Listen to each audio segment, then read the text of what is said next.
देखिए बेटा, एक सिचुएशन दे रखी है, एक सरफेस है, उसके ऊपर एक ब्लॉक बी है, उसके ऊपर ब्लॉक ए है। ए और बी के बीच में भी फ्रिक्शन है और बी और इस सरफेस के बीच में भी फ्रिक्शन है। चलो मैं इसको नाम सी दे देता हूं, ये जो नीचे वाली सरफेस है। अब हम इसमें सवाल कह रहा है कि अच्छा इनके मासेस भी दे रखे हैं 10 किलो, 15 किलो और 90 न्यूटन की फोर्स लगाएंगे। ये सवाल में है, मैं लिखना भूल गया हूं, F = 90 न्यूटन, 90 न्यूटन। तो वो ये कह रहा है जब हम इसमें 90 न्यूटन लगाएंगे तो इस सिस्टम का एक्सेलरेशन क्या होगा और इन दोनों के बीच में फ्रिक्शन क्या होगा। अब ये अपने आप में ना एक यूनिक सवाल नहीं है, इसमें मल्टीपल सवाल आते हैं। तो इसके लिए पहले आपको एक परमानेंट थ्योरी डेवलप करनी पड़ेगी, क्योंकि यदि मैं इस क्वेश्चन को बता भी दूंगा तो फिर आप अगला नहीं कर पाओगे, अगला बता दूंगा तो उससे अगला नहीं कर पाओगे। ऐसे क्वेश्चनों के लिए फ्रेम क्या करना पड़ता है आपको दिमाग में, वो ये कि देखिए पहले तो एक चीज समझिएगा। जैसे सपोज करो ये बी ब्लॉक है, ये ए ब्लॉक है। पॉसिबल ये है कि यदि मैं इस पे फोर्स लगाऊं तो ये देखो दोनों साथ साथ खिसक रहे हैं, दोनों साथ साथ जा रहे हैं। बताओ दोनों का एक्सीलरेशन, मैंने फोर्स तो देखो मेरा हाथ तो नीचे है, दोनों एक साथ जा रहे हैं। एक पॉसिबिलिटी ये है, एक पॉसिबिलिटी ये है फूंक मार रहा हूं कोई भी नहीं जा रहा, मतलब मेरी फोर्स इतनी काफी नहीं थी कि दोनों को हिला भी पाए। तो या तो दोनों ही नहीं हिलेंगे या फिर दोनों ही एक जैसे एक्सेलरेशन से जाएंगे, या तीसरी सिचुएशन भी बन सकती है। गौर से देखना, देखना गौर से, मतलब गौर से देखना।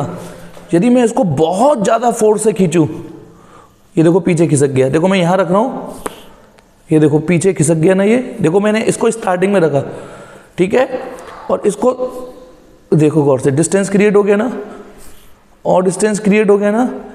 आप फील करो क्या हो रहा है कि एक सिचुएशन ये हो सकती है कि यदि मैं इसको फोर्स लगाऊं, इसको फोर्स लगाऊं, तो ये आगे खिसक रहा हो, ये पीछे खिसक रहा हो। देखा आपने, एक बार लास्ट और देख लीजिए, दोनों को मैंने यहां रखा है तभी फील कर पाओगे। और इसको बहुत झटके से खींचूंगा, ये देखो क्या हुआ, यानी इसका मतलब ये पीछे खिसका है। तो यानी ऐसे क्वेश्चनों में तीन सिचुएशन जनरेट हो सकती है। पहली सिचुएशन, दोनों ही नहीं हिलेंगे, ये फोर्स इस लायक ही ना हो, ये फोर्स इस लायक ही ना हो, क्या कहते हैं, ठीक है, कि किसी को खिसका पाए। जैसे मैं इसको फूंक मार रहा हूं, अब इस फूंक से थोड़ी नहीं हिल जाएगी किताब, ठीक है। दूसरा कि मैं इसको सिर्फ इतनी फोर्स दूं कि दोनों एक जैसा एक्सेलरेशन दें, दोनों एक जैसा।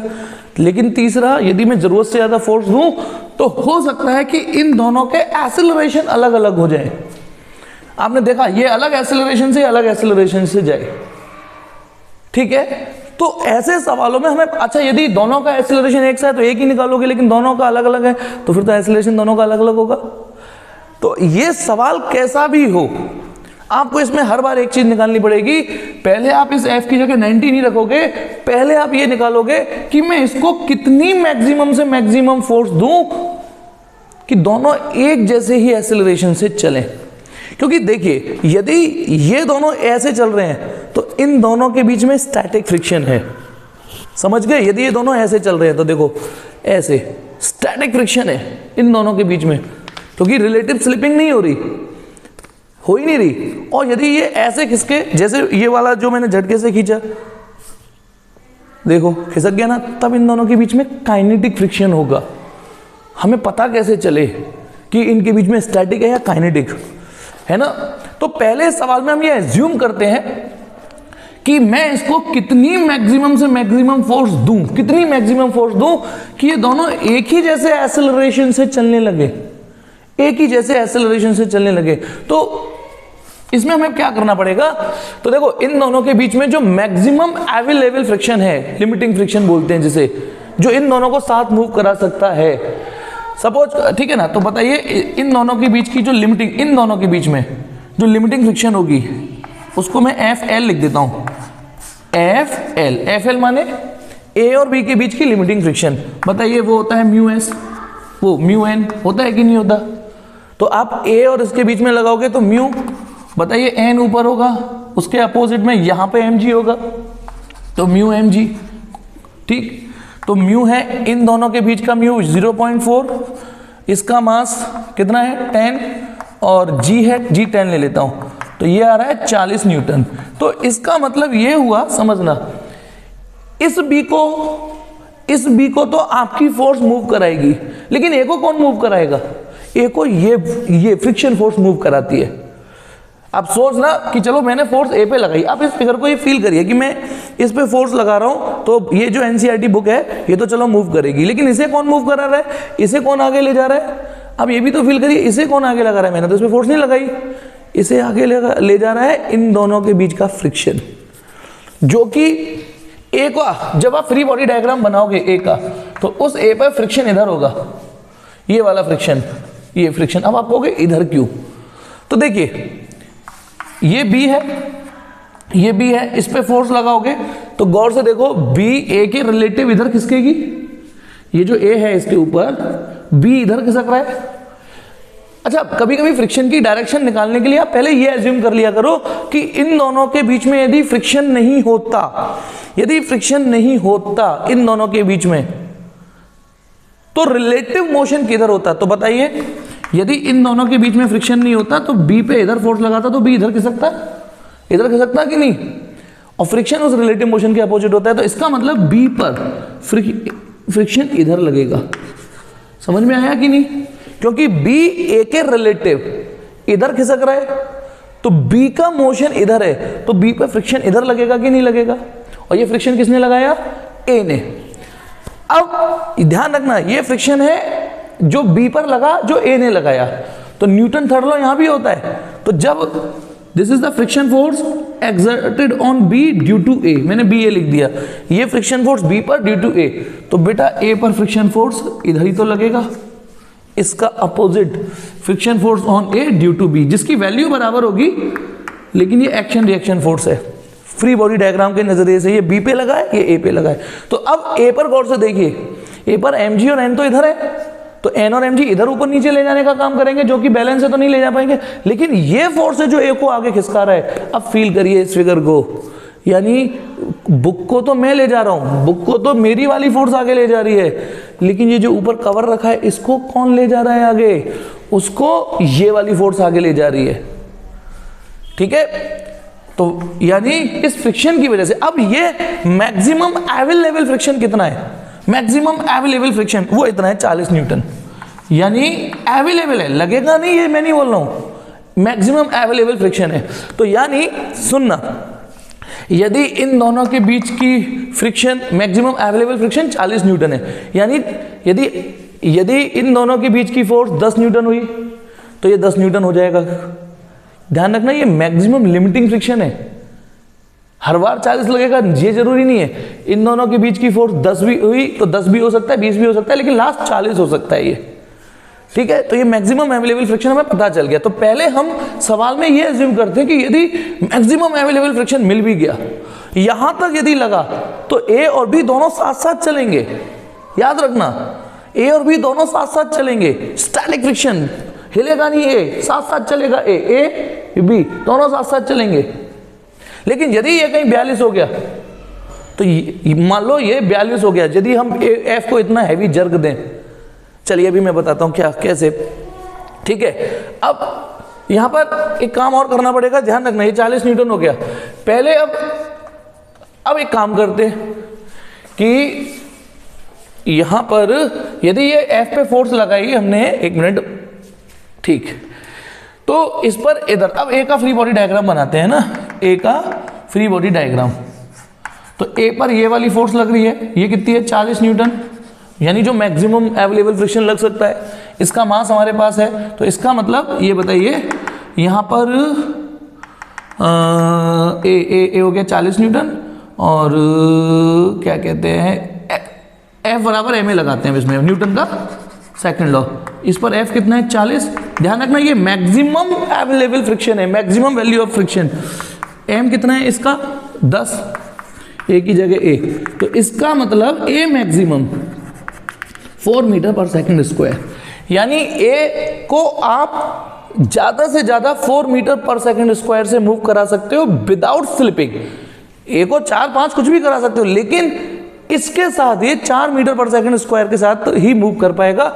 ए ने बी से कह दिया कि देख, मैं तेरे ऊपर चढ़ के तेरे साथ तब तक चल सकता हूं जब तक मेरा एक्सेलरेशन 4 मीटर पर सेकंड स्क्वायर है। इसका मतलब ये जो नीचे वाली बॉडी है, जो नीचे वाली बॉडी है, इसका भी एक्सेलरेशन मैक्सिमम 4 होना चाहिए। यदि इसका 5 हो गया, मान लो इसका एक्सेलरेशन 5 हो गया, तो ये तो साफ कह देगा भैया मैं तो 5 तक जा ही नहीं सकता, मेरी तो औकात ही नहीं 5 तक जाने की, मेरा एक्सेलरेशन तो 4 ही हो सकता है लास्ट, क्योंकि मेरी यहाँ लिमिट लगी हुई है, क्योंकि ये 40 से ऊपर नहीं हो सकता, तो मेरा एक्सेलरेशन 4 से ऊपर नहीं हो सकता। तो एफ क्या कहेगा, अच्छा ठीक है, मैं अपनी वैल्यूज को, इस एफ को कंट्रोल करके चलूंगा, ऐसा रखूंगा कि मेरा भी एक्सेलरेशन 4 ही रहे। तो जब इसका 4 और इसका 4 रहेगा तो दोनों साथ चलेंगे। तो नाउ अब हम एज्यूम कर रहे हैं कि ये बी और ये साथ चले। तो अब बताइए, ये रहा एफ और हम बी को चाहते हैं कि वो भी 4 मीटर पर सेकंड स्क्वायर के ही एक्सेलरेशन से आगे बढ़े, क्योंकि अब जब ये भी 4 से चलेगा, ये भी 4 से चलेगा, तो दोनों साथ साथ चलेंगे। ठीक है, अब इस पर ये फ्रिक्शन इधर है ना, ध्यान रखना, ये 40 न्यूटन था, ध्यान रखना 40 न्यूटन, लेकिन अभी इसमें एक फोर्स और है, ये वाली फ्रिक्शन, ये भी लगाएगा, इसमें ये कलेश हो रहा है, ये भी लगाएगा। तो आप इस म्यू2 को और कैलकुलेट करते हैं, ये अलग से बताना, ये ऐसे, तो ये वाला फ्रिक्शन कैलकुलेट कर रहा हूं, इसको एफ एल डैश कर देता हूं, है ना। ये क्या होगा, mu N mu M G, mu की वैल्यू इस वाली सरफेस के लिए 0.2 दे रखी है, और कैपिटल एम कितना है, ये दोनों जुड़ेंगे अब, क्योंकि इसके लिए 15 और 10 25 इंटू जी 10 ले लेता हूं, ये गया 2 25 दूनी 50 न्यूटन, तो इस पर इधर 50 न्यूटन और है, ये 50 न्यूटन और है। अब आप बताइए, ये इधर 40, ये ध्यान रखना, ये फ्रिक्शन ए ने लगाया है और ये फ्रिक्शन सी ने लगाया है, मैंने इसका नाम सी दिया था ना, और एक फॉरवर्ड फोर्स हम लगा रहे हैं, और हम चाहते हैं कि ये फॉरवर्ड फोर्स केवल इतनी हो कि ये 4 मीटर पर सेकंड स्क्वायर ही हो। तो अब बताइए, इसको जब F बराबर एम ए लगाऊंगा, न्यूटन का सेकंड लॉ लगाऊंगा, तो F इधर -90 इक्वल टू इसका है मास 15 था ना, हाँ, इंटू 4, क्योंकि हम इसको 4 का ही एक्सेलरेशन देना चाहते हैं, 15 चौका 60, 150 न्यूटन। अब समझना मैंने क्या निकाला है, अभी सवाल ये, इस सवाल में नहीं, हर सवाल में पहले ये ही निकालना पड़ेगा कि मैं इसको जब तक 150 न्यूटन फोर्स दूंगा तब तक ये दोनों एक साथ चलेंगे। समझ गए या नहीं? यदि मेरी फोर्स 150 न्यूटन है तो दोनों एक साथ चलेंगे, क्योंकि इसका भी एक्सेलरेशन 4 और इसका भी 4 होगा। यदि इसकी फोर्स कम है तो भी साथ साथ चलेंगे, तो भी साथ साथ, यानी यदि ये F, यदि ये वाली F 150 न्यूटन से कम है, 150 न्यूटन से कम है, ठीक है, तो ये दोनों साथ साथ चलेंगे। और यदि ये फोर्स, एक और चीज, ये वाली फोर्स एटलीस्ट इससे तो ज्यादा हो, इस वाली से तो ज्यादा हो, 50 से, इस वाली से, क्योंकि सोचो ये वाली, इसको भी तो तोड़ना है, 50 न्यूटन से ज्यादा हो तब ये चल पाएंगे, क्योंकि यदि ये वाली फोर्स 50 न्यूटन से कम हुई तो ये चल भी नहीं पाएगी। यदि ये फोर्स इस वाले फ्रिक्शन से भी, भाई इसको भी तो बैरियर को तोड़ना पड़ेगा ना, स्टैटिक फ्रिक्शन की, इसके लिमिटिंग फ्रिक्शन को तोड़ना पड़ेगा तब चलेगी। तो यानी ये वाली फोर्स यदि 50 और 150 से ज्यादा है तो दोनों बॉडी मूव करेंगी, दोनों एक साथ मूव करेंगी बिना स्लिप किए हुए, यानी ये वाला सीन क्रिएट होगा ये। और यदि 50 न्यूटन से फोर्स कम है तो ये वाला सीन क्रिएट करेगा। और यदि ये वाली फोर्स 150 से ज्यादा हो गई, 150 से ज्यादा हो गई, तो ये तेज भगेगा, ये पीछे, ये तो नहीं भग पाएगा ना, तो फिर ये दोनों एक दूसरे के ऊपर स्लिप करेंगे। अब आइए इस सवाल में, क्वेश्चन में अब हमें ये क्या दे रखा है, 90 न्यूटन, यानी ये दे रखा था लेकिन हमने इसको पहले माना नहीं। पहले हमें ये ही करना पड़ेगा कि इस सिचुएशन सिनेरियो में 150 न्यूटन एक बैरियर है, थैंक गॉड इसमें ये 90 न्यूटन है, तो इसका मतलब ये जो 90 है वो 150 से कम है, तो इसका मतलब ये दोनों एक साथ ही चलेंगे। अब ये सवाल दोबारा से शुरू होगा, पहले तो ये मजबूरी आपको निकालना पड़ेगा, सवाल कैसी भी फ्रेम का हो, ठीक है। तो अब आप बताइए, सवाल दोबारा करते हैं, ये कितनी फोर्स है, 90, इससे हमें क्या पता चल गया अब कि दोनों एक साथ चलेंगे। अब सवाल कर लो, बताइए यदि मैं, अब ध्यान रखना, अब ये 40 नहीं होगी, क्योंकि अब ये 40 तो तब थी, ये वाला 40 इन दोनों के बीच में, जब ये 150 होगा तब मैक्सिमम लिमिटिंग फ्रिक्शन को आना पड़ेगा। अब भगवान जाने कितनी होगी वो हम निकालेंगे। तो पहले ये बताइए ए का फिगर, ठीक है, फ्री बॉडी डायग्राम, इस पे भगवान जाने कितनी फ्रिक्शन होगी, इसका एक्सेलरेशन कुछ होगा वो भी हमें नहीं पता अभी, और इस पर सॉरी इस पे तो फ्रिक्शन इधर थी, सॉरी बेटा फ्रिक्शन इधर है। तो बताइए ए का फ्री बॉडी डायग्राम ये रहे, F बराबर m लगाओ, तो ये F बराबर 10 इंटू ए। अब बी का फ्री बॉडी डायग्राम बनाते हैं, ठीक है, बी का फ्री बॉडी डायग्राम, इसको ये 50 न्यूटन, ये 90 न्यूटन, ये तो 50 होगा ना, क्योंकि ये 90 50 से ऊपर है तो इसको खिसका ही लेगी, तो ये 50 न्यूटन, ये 90 न्यूटन, और इस पर एक फ्रिक्शन हो रहा है ये वाला जो इसके अपोजिट होगा। अब इसकी वैल्यू नहीं पता, अब इस पर, और ये भी उसी एक्सेलरेशन से चलेगा क्योंकि, ठीक है ना। तो अब इस पर न्यूटन्स का थर्ड लॉ लगाओ, F बराबर m ए, तो 90 माइनस 50 यानी 40, भाई 90 में से आपको F प्लस 50 घटाना है ना, तो 40 माइनस F हो गया, 40 minus F equal to m A, इसका m है 15 इंटू ए, ठीक है, दोनों को ऐड कर दो, दोनों को ऐड कर देते हैं, तो ये हो गया हमारा, ये तो कट जाएगा, 40 इक्वल टू 25 ए बराबर 40/25, चौक बत्ते किससे 5 से का जो 5 8 40, ठीक है। यानी इस सिनारियो में यदि ये 90 न्यूटन होती है तो ये दोनों ही बॉडी 8/5 मीटर पर सेकंड स्क्वायर के एक्सेलरेशन से ही आगे बढ़ेंगी, एक जैसा एक्सेलरेशन होगा दोनों का।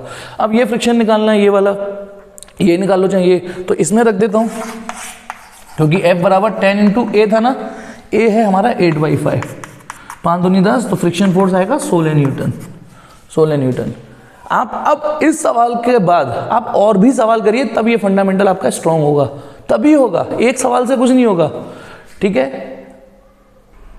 चलिए थोड़ा प्रैक्टिस के लिए फिर एक और क्वेश्चन करते हैं, प्रैक्टिस के लिए कोशिश करते हैं एक और, शायद ये एनसीईआरटी का सवाल है, 5.35 हाँ नहीं 5.36 है, सॉरी। वो क्या कह रहा है क्वेश्चन, एक ट्रक है, उस पे एक 40 किलो का ब्लॉक रखा हुआ है, उसकी इस पे, जो कि इस वाले ओपन एंड से 5 मीटर की दूरी पर है, ठीक है, और इन दोनों के बीच में, ट्रक और ब्लॉक के बीच में 0.15 का कोएफिशिएंट ऑफ फ्रिक्शन है। अब ट्रक रेस्ट से स्टार्ट होता है और अचानक 2 मीटर पर सेकंड स्क्वायर से एक्सीलरेट होता है इधर। तो अभी सबवाल बताया है, तो मैंने क्या कहा, हो सकता है दोनों एक साथ मूव करें, हो सकता है ये इस पे इधर स्लिप करे, और जब ये इधर स्लिप करेगा तो धीमे धीमे गिर भी जाएगा। अभी डिपेंड, तो अब इस सवाल में भी पहले आपको ये एज्यूम करना पड़ेगा, पहले ये देखना पड़ेगा कि इस पर मैक्सिमम अवेलेबल फ्रिक्शन है कितना, मैक्सिमम अवेलेबल, ये जो ब्लॉक है, ये पहले ये कंफर्म करना पड़ेगा हमें कि ये इसके साथ चलेगा या इसके अलग एक्सेलरेशन से चलेगा, क्योंकि यदि ये इसके साथ चला तो फिर गिरने का सवाल ही नहीं पैदा होता, गिरने का तो सवाल ही नहीं पैदा होता, और यदि ये अलग चला तो ये स्लिप भी होगा। तो ये कैसे पता करेंगे, तो बेटा पहले तो बताइए इस ब्लॉक पर फ्रिक्शन होगा किधर, इस ब्लॉक पर फ्रिक्शन होगा, इस ब्लॉक पर फ्रिक्शन होगा किधर। तो देखिए आपको पहले आप चाहे ट्रॉली देख लीजिए, देखो ट्रॉली इधर खिसक रही है इसके रिलेटिव, तो ट्रॉली पर इधर फ्रिक्शन होगा, इस पर इधर फ्रिक्शन होगा, क्योंकि सबसे इंपॉर्टेंट बात फ्रिक्शन की डायरेक्शन ही समझ में नहीं आती। तो बेटा देखिए एक बार फिर से ट्राई करता हूं मैं डायरेक्शन समझाने के लिए, ये ब्लॉक है और ये ट्रक बी मान लिया अभी थोड़ी देर के लिए। अब बताइए बी इधर खिसक रहा है ना, और मैंने कहा फ्रिक्शन की डायरेक्शन निकालने के लिए आप पहले ही एज्यूम कर सकते हो कि यदि फ्रिक्शन नहीं होता तो बताना velocity of B with respect to A किधर है, इधर है ना लेफ्ट में, velocity of B with respect to A, यानी बी ए के रिलेटिव इधर खिसकेगा यदि इन दोनों के बीच में फ्रिक्शन नहीं होगा। तो फिर बी पर जो फ्रिक्शन होगा वो इधर होगा ना, बी पर, क्योंकि फ्रिक्शन रिलेटिव मोशन के अपोजिट होता है। तो बी पर जो फ्रिक्शन होगा, ये जो बी है उस पर फ्रिक्शन इधर लगेगा जो ए लगाएगा, तो न्यूटन थर्ड लॉ से जो ए है इस पर, उस पर फ्रिक्शन इधर लगेगा, या फिर ठीक है ना, या ऐसे समझा बताओ वी ए बी किधर होगा, वी ए बी मतलब velocity of A with respect to B, यदि फ्रिक्शन नहीं होता तो ये बी आगे खिसकता, ए इधर खिसकता, तो ए की वेलोसिटी विद रिस्पेक्ट टू, बताओ आप V A minus B B निकालते कि नहीं निकालते, मान लो ये डायरेक्शन प्लस और ये माइनस मान लूं तो ठीक है, ए की वेलोसिटी 0, क्योंकि यदि फ्रिक्शन नहीं होता तो फिर ए कैसे खिसक पाता, ठीक है, माइनस बी बी, तो ए की velocity with respect to B minus आ रही है, तो फ्रिक्शन इसके अपोजिट होगा, तो ए पर फ्रिक्शन इधर लगेगा। कैसे भी समझने की कोशिश करो, तो ए, ये जो ए है ब्लॉक, इस पर फ्रिक्शन इधर लगेगा और ये मैक्सिमम कितना हो सकता है, मैक्सिमम, ये maximum F L limiting friction, ये म्यू एन होगा। ध्यान रखना लिमिटिंग फ्रिक्शन का फॉर्मूला है ये म्यू एन, जो कि म्यू एम जी होगा। म्यू की वैल्यू 0.15, कैपिटल एम की वैल्यू 40 है ना, और जी की वैल्यू जी की वैल्यू 10 ले लेता हूँ, हालांकि एनसीईआरटी ने 9.8 लिया, मैं 10 ले लेता हूँ। ठीक है, तो ये हो गया 15, या फिर चलो मैं कैलकुलेटर ही लेके, एक मिनट कैलकुलेटर ऑन करता हूँ और इसमें कैलकुलेटर, क्योंकि और जब मैं कैलकुलेटर ही ले रहा हूँ तो मैं इसे 9.8 ले लेता हूँ। तो मुझे करना है क्या है 40, अच्छा अभी नहीं कर रहा मैं मल्टीप्लाई, ये मैक्सिमम लिमिटिंग फ्रिक्शन हो गया। अब इसी पर F बराबर एम ए लगाऊं, मतलब ये वैल्यू कुछ भी आती है, अंडरस्टैंड कुछ तो आएगी। अब यही फ्रिक्शन है जो इसको फॉरवर्ड मोशन कराएगा, तो देखते हैं यदि ये मैक्सिमम अवेलेबल होता तो यही एफ एल एम ए के बराबर, तो एफ एल 0.15 इंटू 40 इंटू 9.8 और ये एम 40, इसीलिए मैंने कैलकुलेट 40 से 40 तो कट जाएगा ना एटलीस्ट। तो एक मिनट, तो अब मुझे मल्टीप्लाई क्या करना है 0.15 इंटू 9.8, पता है तो ये ए कितना आ रहा है 1.47 मीटर पर सेकंड स्क्वायर। अब आप बुद्धि लगाइए, सवाल ये कह रहा है कि यदि इस पर मैक्सिमम लिमिटिंग फ्रिक्शन आ भी जाए तो मैक्सिमम से मैक्सिमम एक्सेलरेशन 1.4 ही हो पाता, यानी यदि इस ट्रक का एक्सेलरेशन 1.47 रहता है तो ये 1.47 हो जाएगा, दोनों साथ साथ चलेंगे, लेकिन ये तो ज्यादा हो गया और इसकी औकात नहीं है 1.47 वो 2 बनने की, इसका एक्सेलरेशन। तो इसका मतलब बताइए ये हैवीली एक्सेलरेट होगा और ये इतना एक्सेलरेट होगा नहीं। तो यदि दो लोगों में रेस लगे, दो लोगों में इंडिपेंडेंटली, एक तेजी से एक्सेलरेट करे और एक कम, तो जो तेजी से एक्सेलरेट करेगा वो आगे निकल जाएगा, जो कम एक्सेलरेट करेगा वो पीछे, तो यानी ये स्लिप होगा इसके रिलेटिव। अब तो यानी पहले हमें ये निकालना पड़ा कि इस पर एक्सेलरेशन कितना हो सकता है, साथ जाएंगे या अपोजिट जाएंगे। ठीक है, अब क्या करेंगे इस सवाल में, अब इस सवाल में क्या करेंगे, देखिए इसका मतलब पहली बात तो ये कि इस पे ये जो फ्रिक्शन है वो काइनेटिक है। क्या है, काइनेटिक, और काइनेटिक फ्रिक्शन का फॉर्मूला भी म्यू एन होता है। थैंक गॉड काइनेटिक फ्रिक्शन का फॉर्मूला कांस्टेंट होता है। तो अब हमें ये पता चल गया कि ये काइनेटिक फ्रिक्शन है एफ के, क्योंकि काइनेटिक फ्रिक्शन का भी फॉर्मूला सेम होता है। तो मैंने ये काइनेटिक फ्रिक्शन, इसकी जो वैल्यू आएगी, अब इसे काइनेटिक कैसे, ठीक है ना, तो इसकी जो वैल्यू आएगी ये और ये इंटू 40 और करना है मुझे, तो ये आ रहा है 58.8 न्यूटन। ठीक है, 58.8 न्यूटन। तो अब आप बताइए इस पर, ये जो ब्लॉक है इस पर सिर्फ यही फोर्स लग रही है 58.8 न्यूटन, सिर्फ यही लग रही है फोर्स, और कोई लग ही नहीं रही है। ठीक है, या यूं कहिए इस फोर्स की वजह से इस पर जो एक्सेलरेशन पैदा होगा वो 1.47 होगा, यानी ये जो है इस पर 1.47 मीटर पर सेकंड स्क्वायर का एक्सेलरेशन पैदा होगा। ये 2 मीटर पर सेकंड स्क्वायर के एक्सेलरेशन से जा रहा है, ये आगे जा रहा है। बेटा ये जो बंदा होगा इसके लिए तो ये आगे ही जा रहा है, लेकिन इन दोनों के रिलेटिवली ये पीछे जाएगा, क्योंकि ये तेज भाग रहा है और ये कम भाग रहा है। तो ट्रक को लगेगा कि ये पीछे, लगेगा क्या, पीछे स्लिप होते हुए दिखेगा। तो इसका मतलब, अच्छा ये जो 5 मीटर की डिस्टेंस है, ये इस ब्लॉक की डिस्टेंस ट्रक के रेस्पेक्ट है ना। तो अब देखिए, क्योंकि मुझे ये पता करना है कि यहां से यहां तक ये 5 मीटर बाद गिर जाएगा, तो मैं जब ये फॉर्मूला लगाऊंगा एस बराबर U T plus half A T square, जब ये फॉर्मूला, तो ये मैं रखूंगा 5। लेकिन ध्यान रखना ये मैंने 5 ब्लॉक का जो वैल्यू है, ब्लॉक की वैल्यू है ये विद रिस्पेक्ट टू ट्रक रखी है, विद रिस्पेक्ट टू ट्रक। तो मुझे ये initial velocity of block with respect to truck वो भी रखनी पड़ेगी। और ये ए ना मुझे 2 रखना है ना मुझे 1.47 रखना, मुझे क्या रखना है, ये मुझे रखना है acceleration of block with respect to trolley, with respect to acceleration of block with respect to trolley. ठीक है, with respect to trolley into T square. तो फिर मुझे displacement of block with respect to trolley ये रखना पड़ेगा बेटा, समझना, displacement of block with respect to trolley.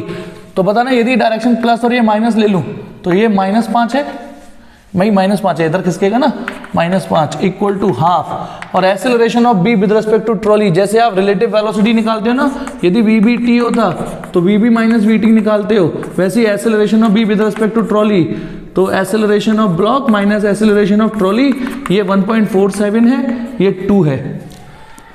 ठीक है, तो ये कितना आएगा 1.47, तो 1.47 माइनस 2, ये आ रहा है 0.53, 0.53। तो 0 पॉइंट माइनस का क्यों आएगा, देखो माइनस ही तो आ रहा है ये, इंटू टी स्क्वायर, तो ये कट गया, तो टी स्क्वायर की वैल्यू हो गई 10/0.53। इसको बाद में सॉल्व कर लेंगे, है ना, इसको हम बाद में सॉल्व कर लेंगे। अब आ जाइए, यानी हमें ये पता चल गया इतने टाइम के बाद इतने ब्लॉक ट्रॉली के रेस्पेक्ट स्लिप मार जाएगा, आप टी ऐसे लिख लो, ठीक है, इतने टाइम के बाद ये जो ब्लॉक है with respect to truck slip मार जाएगा। लेकिन अब बताइए, इसका मतलब ट्रक को इतनी देर चलना तो पड़ेगा ना, इतनी देर चलेगा तभी। अब मान लो ट्रक घर्र करके रुक जाए तो कहाँ, तो ये ब्लॉक तो यहीं तक पहुंच जाएगा। अब उसने पूछा है सवाल कि from the starting point truck कितना चल चुका है रिलेटिव टू दिस, ट्रक कितना चल चुका है। अब नई घोड़ी नहीं चल, अब आप केवल ट्रक को देखो, ट्रक के लिए फिर से खेलेंगे S बराबर UT plus half AT square. ठीक है, अब इसके रेस्पेक्ट निकाल रहे हैं तो पता नहीं कितना चला होगा, इनिशियल वेलोसिटी 0 थी, हाफ, और ट्रक 2 से चल रहा है ना। अब ध्यान रखना, अब हम इसके रेस्पेक्ट कर रहे हैं तो ट्रक का एक्सेलरेशन इसके रेस्पेक्ट रखेंगे, और टी स्क्वायर ये रहा 10/0.53। इसको सॉल्व कर लीजिएगा, इसको सॉल्व कर लीजिएगा, मैं आंसर सॉल्व करके लाया हूँ 18 पॉइंट समथिंग, 18.84 मीटर ये है। ये सवाल आपको एक बार नहीं, 2 बार नहीं, 3 बार, कम से कम 3 बार करना पड़ेगा, और ऐसे और बल्क गुच्छे में सवाल उठाने पड़ेंगे, तभी आप प्रैक्टिस में ला पाओगे। तो प्रैक्टिस के लिए इससे पहला क्वेश्चन आप ट्राई करिएगा 5.35, ओके।